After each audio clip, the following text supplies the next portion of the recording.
Hey friends, Natasha Hazlett here, and I am going to answer some questions about marketing and very specifically about marketing as an attorney.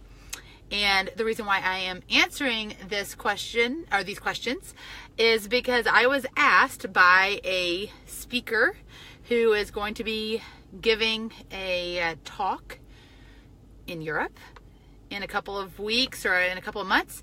He asked me to answer a few questions and he wanted me to do it on video. And I figured, well, why not allow other people to have the benefit of my answers? I like to make sure that I'm delivering lots of fun content and good content to y'all as well. And so anyways, all right, here we go. Hey, Ellen, it was so good to see you today as well.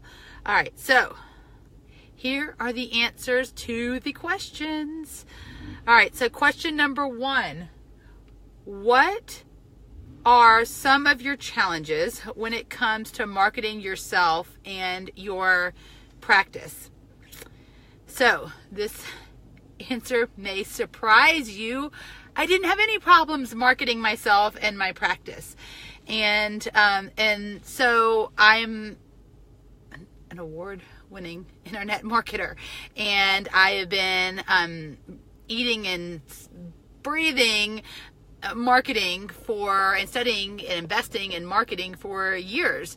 And so fortunately I put all of the information that I have gathered over the years into action. And so actually I had tons of clients coming to me in my law practice, and so much so that I was able to help fill the plates of some other rising stars. And so I was very blessed to be able to do that.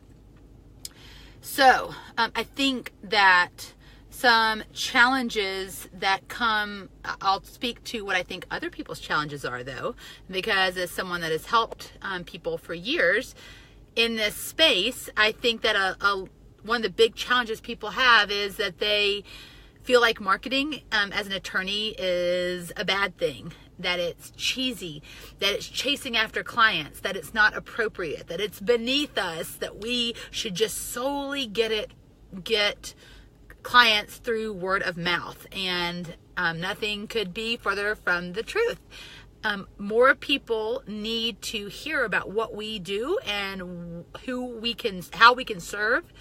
And so I really wish that more lawyers would take marketing seriously and stop thinking that it is taboo, and to stop thinking that it's inappropriate for us to do.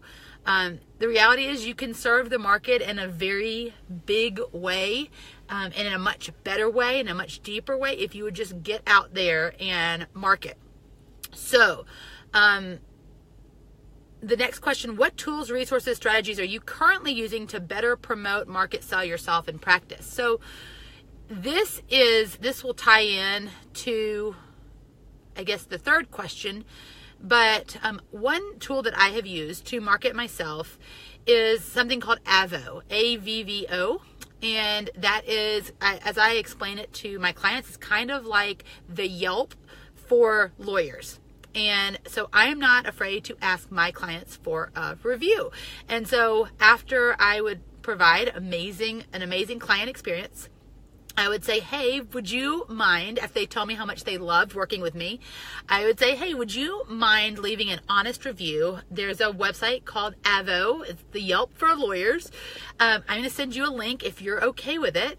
And it will just take just a couple minutes, and it would mean so much to me, because let's face it, the world makes all their decisions nowadays, it seems like, based on reviews. And so if you're going to go look at reviews for Chinese food, what restaurant to go to, well, there's probably a really good chance that people would love to read reviews of the lawyers that they're going to spend thousands of dollars with. And they say, you know what? You're absolutely right. And so then they fill out reviews. And so because I do reviews, I have reviews, other people are much more inclined to want to work with me, because they get to see what other people's experiences have been with me. So I think that is a really powerful tool. The other thing that I would say is to really, and this will go to the third question. If you could provide one piece of sales and marketing advice, the one that has really provided a strong return on investment, what is it? So this, hands down, put yourself in the role of a value provider before your clients ever even hire you. Because when you position yourself as someone that's willing to serve and answer questions before people pay you, like, you're already demonstrating your worth to them. And so, I've done seminars, and, I've gone to church groups, and of course it really depends on what practice area you're in as to whether this is appropriate, but it's the concept behind it.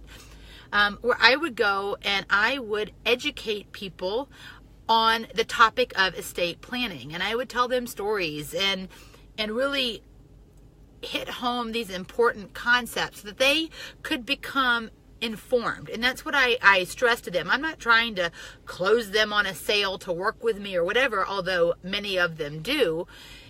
I come from a place of wanting to help them become informed. And then what they do with the information that